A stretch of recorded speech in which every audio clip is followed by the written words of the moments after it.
when they, in cases like this, which are obviously, okay, go ahead. Continue. Which are obviously terror attacks, but also just encounters with individual citizens, but also the citizens that feel like that. Let's go to the terror. press conference now in Dallas. Keep you updated with as much information as we have real time, and that's the purpose of this press conference. I'll make a couple of comments after Chief Brown, and then we'll take a couple of questions. And then you probably won't hear from us in person until in the morning again. We will be sending information out as we get it online. I do want to say that I've heard from both the White House and the governor's office extending their help, and we're sure going to be able to use some help from the governor's office. And we've got so many police officers out tonight that we want to make sure that they're backfilled in the right way. But there's news to be given to you, and I'll let the chief talk about that. Currently, we are in negotiations with a suspect involved in these shootings at the garage of El Centro in downtown Dallas. This suspect we're negotiating with for the last 45 minutes has been exchanging gunfire with us and not being very cooperative in the negotiations. Before I came here, I asked for plans to end this standoff, and as soon as I'm done here, I'll be presented with those plans. In addition to this second floor garage, as we recap the previous press release, we have in custody a female who was in the same area of the El Centro garage, and we followed a Mercedes with two suspects who had camouflage bags, who officers end up stopping on traffic in the Oak Cliff area near Polk and 67, and they are in custody and being interviewed. The suspect that we are negotiating with that has exchanged gunfire with us over the last 45 minutes has told our negotiators that the end is coming and he's going to hurt and kill more of us, meaning law enforcement, and that there are bombs all over the place in this garage and in downtown. So we are being very careful in our tactics so that we don't injure or put any of our officers in harm's way, including the citizens of Dallas, as we negotiate further. We still don't have a complete comfort level that we have all the suspects. So we will continue a very, very rigorous investigation and search of downtown. We're likely to be working throughout the early morning hours of Friday until we are satisfied that all suspects have been captured and have an opportunity to be interviewed so that we can fully understand what's motivated this attack on our officers. As I mentioned in the press release before we came out, one of our officers who was in surgery that we had hopes would survive passed, bringing the total count of officers passed away to 4, 3 Dallas police officers and 1 DART officer. We're continuing to ask for the public's prayers and support and encouragement, but I could just tell you I've never been more proud of a police officer and being a part of this great noble profession, seeing the courage, the professionalism, and just the grit to stay on scene in an area looking for suspects, knowing that we are vulnerable. We don't know where they are, and our downtown is very large with a lot of high buildings. And some of the stories I've heard from officers talking about what happened, running toward gunfire to help the injured officers, to get them transported to the hospital by patrol car, not having the time to wait for an ambulance, and just there's so many stories of great courage. So we continue to fight the good fight to bring this to a conclusion, but it's still a very tenuous situation, and we, again, as soon as the mayor is done, we'll take additional questions from you. Then we'll have to be leaving. Thanks. Thank you.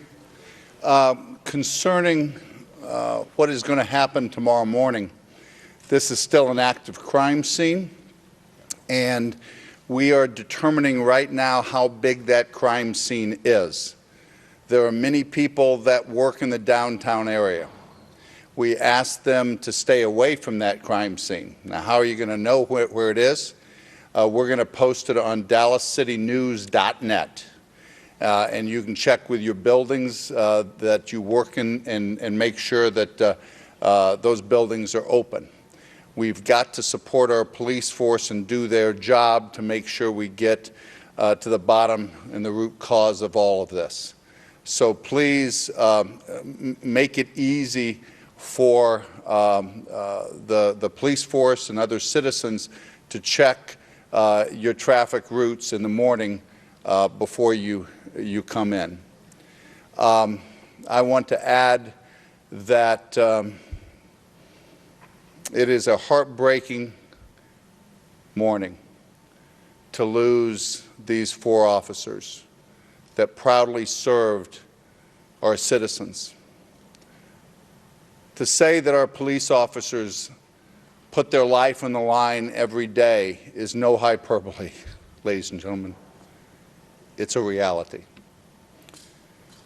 We as a city, we as a country must come together, lock arms, and heal the wounds that we all feel from time to time. Words matter. Leadership matters at this time.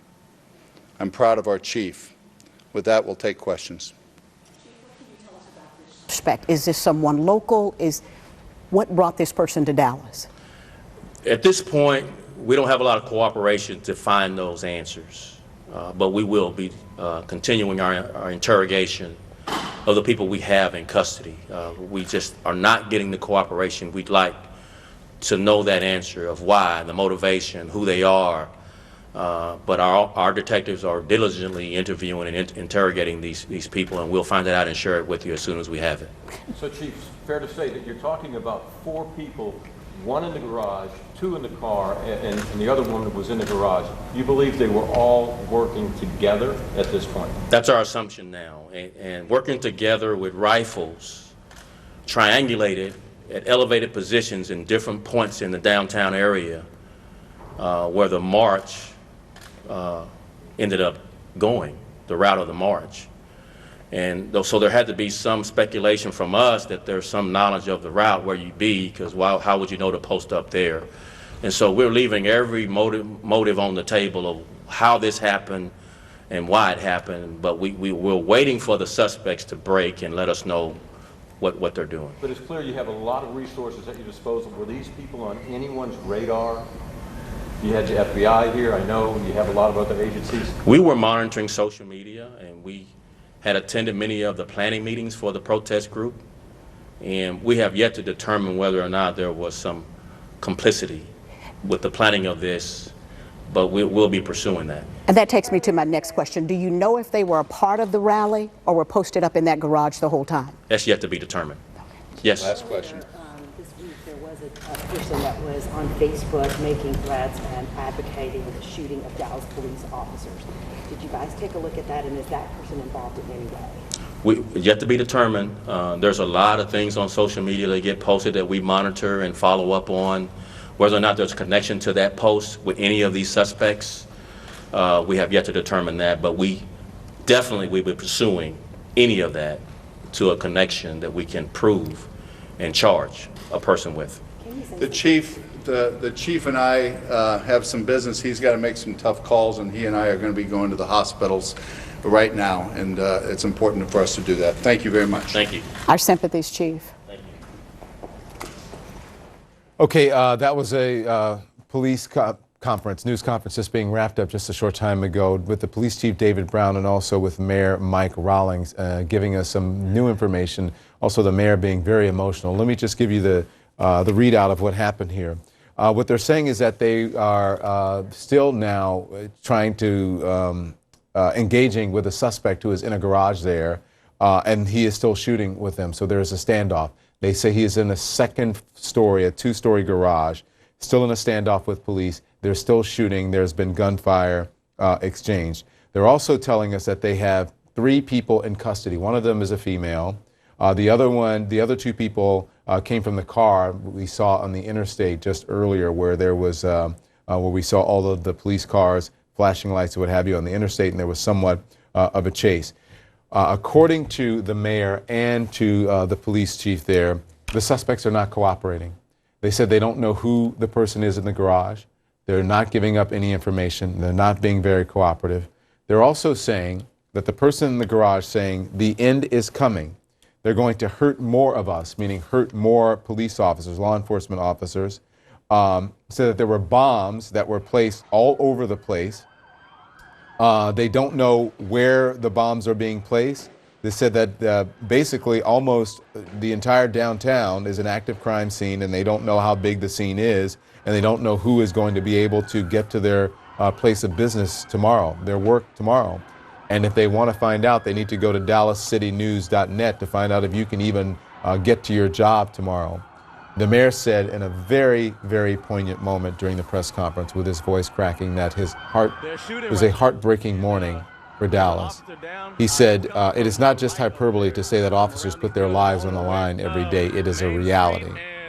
And I second that emotion with him. Again, they don't know who the suspect is, why he's doing it, not cooperating. He said that they were, though, these suspects, he believes, working together in a triangulated areas of downtown, through elevated areas as well, targeted and leading us to believe that this had been planned, and it appears to have been planned in a coordinated fashion. In order to do this, it would have to be planned over a period of time. So we're being very careful, although this did happen when the protests were going on. As Neil Franklin, our retired Maryland State Police major, has pointed out, we need to be careful about that because we don't know if it is indeed involved. It happened during the protest, but in order to coordinate something in that amount of time, it just seems like it was a short period of time. It could be, but we don't know at this point. The police chief also saying that 4 officers are dead. They were hoping that one of them would pull through. He was in critical condition, but they were hoping that one would pull through. 4 dead. 3 of them are Dallas police officers. One of them is a DART officer, which is a Dallas area rapid transit officer. 11 people, 11 police officers total shot, and then 1 civilian. And he said that he's asking for prayers, for people to pray, and for the citizens of Dallas, basically to be vigilant. And what I'm reading into that is he's saying maybe you should think about not going to work tomorrow if you work in downtown Dallas. And here's what's interesting, why. They don't know how long this operation is going to go on because they're still in negotiations, in a standoff with one suspect, and they are not confident that they have all the suspects in custody at this point. Yep. This is unbelievable. And it also seems, based on what he was saying, that the people that they do have in custody are not all that willing to cooperate. So that is extremely unnerving that these people are already in custody and that they're not, forthcoming with their information to cooperate with the police. I would absolutely, advise people who work in the downtown Dallas area, if you could take tomorrow off, tomorrow might be a good day to take off.